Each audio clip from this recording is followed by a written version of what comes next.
Hello, my name is Lance White. I'm the Director of Business Development here at IDS. I believe in the steel industry, the people are as important as the projects we do. So to that end, I'm trying to introduce the rest of the world to my fantastic colleagues and teammates here at IDS. Joining me today is Mr. Ed Vachner, one of the most experienced and longest tenured members of the IDS family. Ed is our Director of Project Management. He's been in the business over 30 years, and he's been serving IDS since its inception day one, 22 years ago. Welcome, Ed. Thank you. So first question for you, Ed. You're the only one who can really answer this. You've been here since the beginning. Can you share a little bit about your journey with the company and how you got started in the steel industry?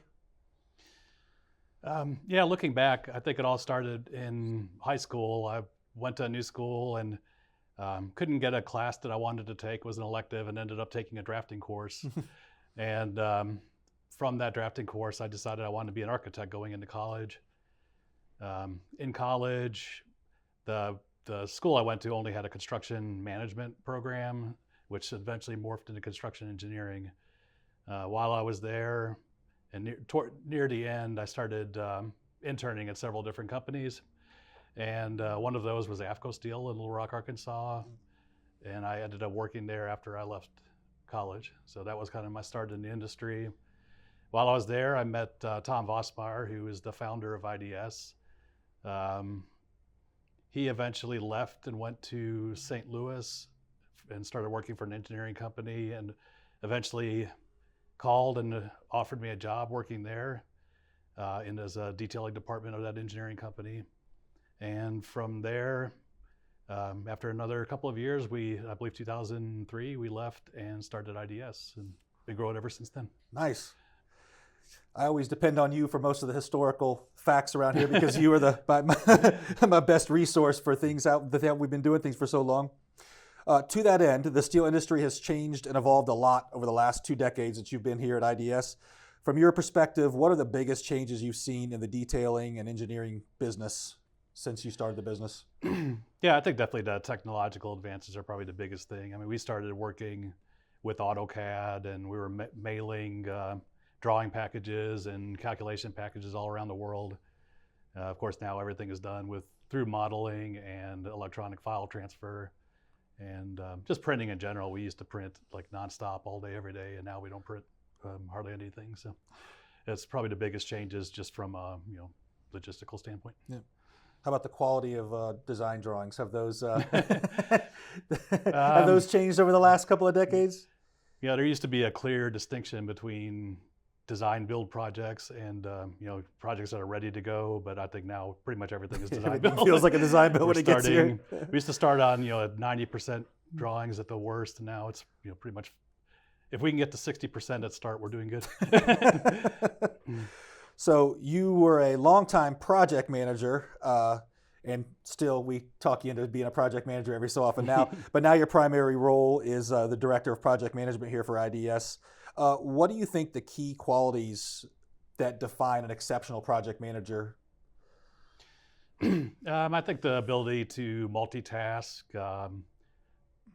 planning ahead, prioritizing your work, being able to delegate and delegate to and manage to other people, and just communication is probably the biggest thing.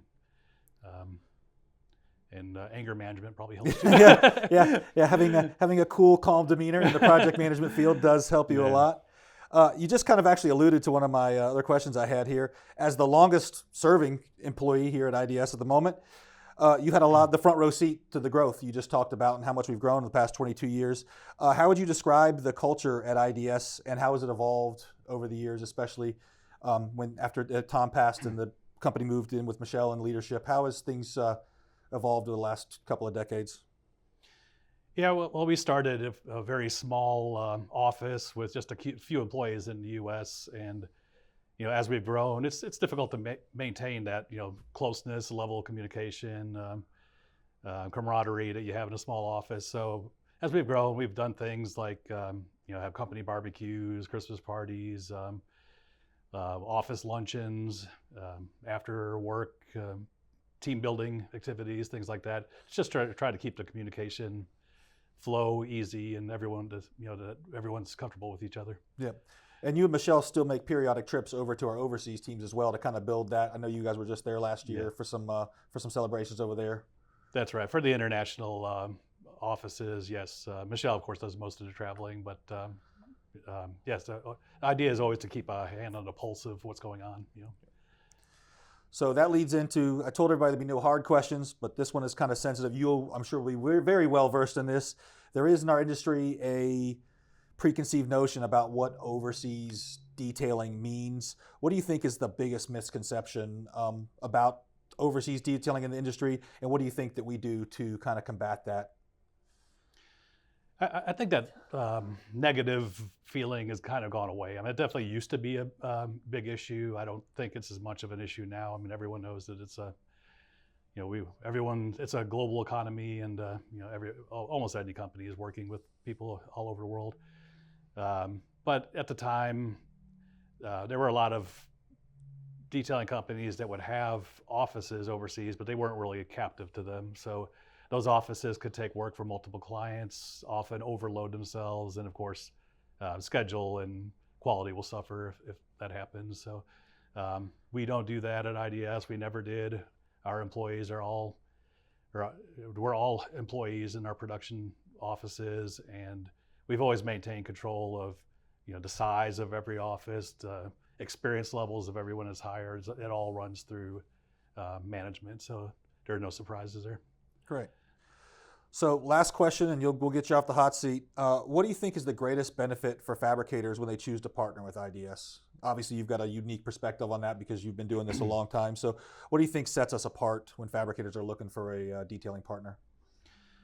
Yeah, I think that the level of experience of the people, especially the project managers, everyone comes from a different background. So, we can kind of bounce things off of each other if there's some miscellaneous question or deck and joist. And of course, our engineering department is also a huge asset. So the ability to bring all these things to the table, whether it's with the one point of contact or the ability to consult with other people in the company, I think that's the biggest advantage that we have. Great. Yep. Well, Ed, we appreciate you being with us today. Once again, highlighting the vast experience and dedication of the IDS team. Stay tuned for our next episode where we'll meet another one of my IDS colleagues. Thank you.